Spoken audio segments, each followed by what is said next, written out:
Hello, friends. Have you ever found yourself wondering why some people always seem to make the smartest choices, solve problems effortlessly, and think with such clarity that everything just falls into place for them? What if you could do the same? Think sharper, make better decisions, and approach life's challenges with a more critical eye. Welcome to Inside the Covers.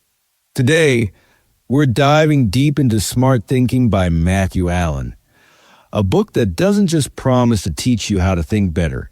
It actually equips you with the tools to do it. This isn't about memorizing tricks or techniques.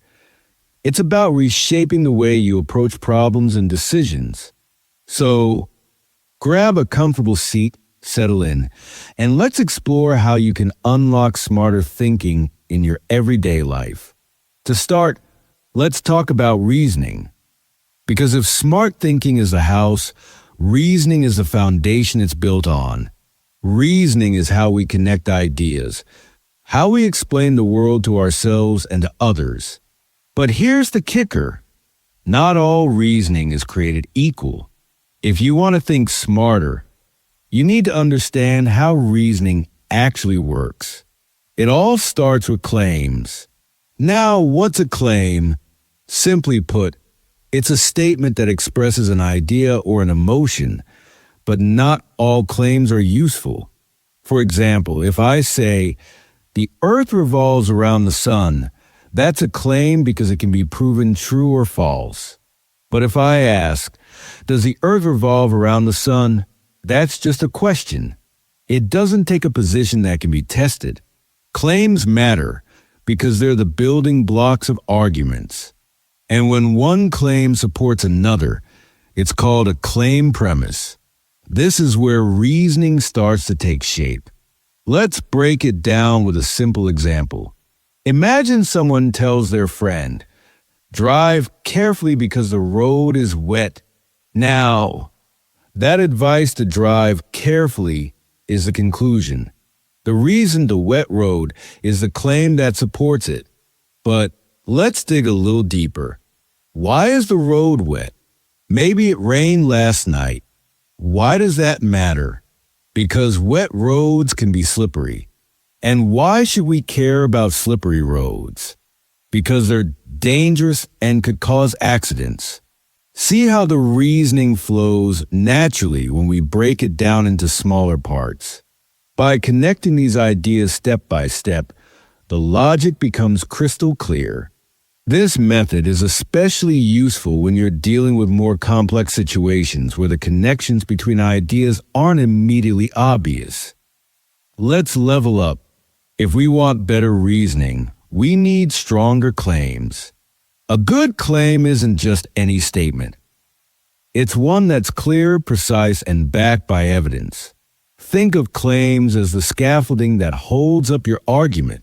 There are three main types of claims: self-evident claims, authority-based claims, and those grounded in logical reasoning. Self-evident claims are those that don't need further proof because they're obvious. For instance, water boils at 100 degrees Celsius. You don't need to argue about that. It's observable and verifiable. Then, we have authority-based claims. These rely on experts or trusted sources. For example, if a scientist or a respected institution like NASA makes a claim, it carries weight because of their credibility. And finally, there are claims based on logical reasoning. These are the ones that connect dots in a way that makes sense, even if they're not immediately obvious. Let's look at a real-world example. Say you want to argue that the climate is changing. You might point to observable facts like melting ice caps and rising global temperatures. You could also cite reports from scientific organizations to back up your argument. And if you happen to be a climate scientist yourself, you could even use your own expertise as part of the reasoning. When you combine self-evident claims, authority-based claims, and logical reasoning, you create an argument that's not just persuasive. It's hard to refute. But here's the thing. Strong claims alone aren't enough. To make your reasoning airtight, you need to link those claims effectively. This is where many arguments fall apart. A claim might seem valid on its own, but if it doesn't connect clearly to the conclusion, the whole argument loses its strength. Let's say someone argues that companies should invest more in remote work technologies. That's their conclusion. To support it, they might cite a study showing that remote teams are more productive. They can also share their personal experience as an HR consultant who's seen this trend firsthand. Now, these claims are solid, but they only work if they're linked properly. The study provides evidence, and the consultant's experience gives context. When these pieces are framed in a way that connects logically, the argument becomes clear and compelling. So far, we've talked about building blocks like claims and links. Now let's zoom out and look at the bigger picture. Different types of reasoning. There are two main types you need to know about: deductive reasoning and inductive reasoning. Deductive reasoning is about certainty. If your premises are true, your conclusion must also be true. Think of it as solving a math problem where there's only one correct answer. For example, Sam is under 18 years old, and in most countries, people under 18 cannot vote. Therefore, Sam cannot vote. The conclusion is undeniable as long as the premises are accurate. But here's the catch. If even one premise is false, the whole argument collapses.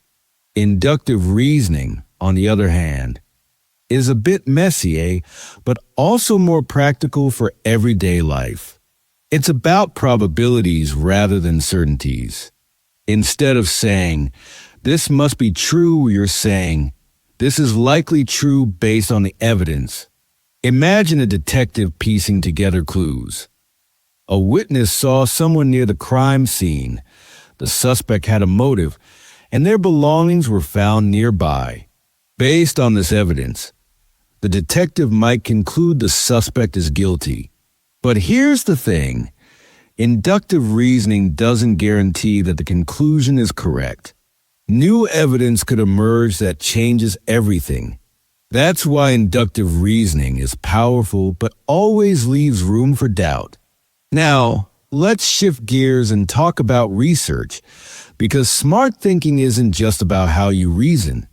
It's also about the quality of the information you base your reasoning on. The internet has made it easier than ever to find information, but not all of it is reliable. To think smart, you need to research smart. Start by clearly defining your topic. What are you looking for, and why does it matter? Once you know that, you can begin searching for trustworthy sources. Academic journals and reports from credible organizations are usually your best bet. But even these need to be evaluated. Who wrote them? What's their agenda? Are there any biases at play? The more you question your sources, the better equipped you'll be to separate fact from fiction. Finally, let's talk about planning and creating your reasoning. Every great argument starts with asking the right questions. What's the purpose of this argument? Who's the audience? What conclusion am I trying to reach? Once you have those answers, you can start building your argument step by step. Think of it like constructing a house. The claims are your bricks, the links are the mortar, and the reasoning is the blueprint that holds everything together. By the time you're done, you'll have an argument that's not only convincing, but also impossible to ignore. And there you have it. Smart Thinking by Matthew Allen in a nutshell. We've covered everything from the basics of reasoning to the importance of strong claims, effective links, and reliable research. More importantly, we've explored how these tools can help you make better decisions, solve problems more effectively, and approach life with greater clarity. If you found this summary helpful, don't forget to like, subscribe, and hit the bell icon for more insights into the world's most impactful books. Thanks for watching Inside the Covers, and remember, thinking smart isn't just a skill, it's a way of life. Until next time, keep challenging your mind and asking the right questions.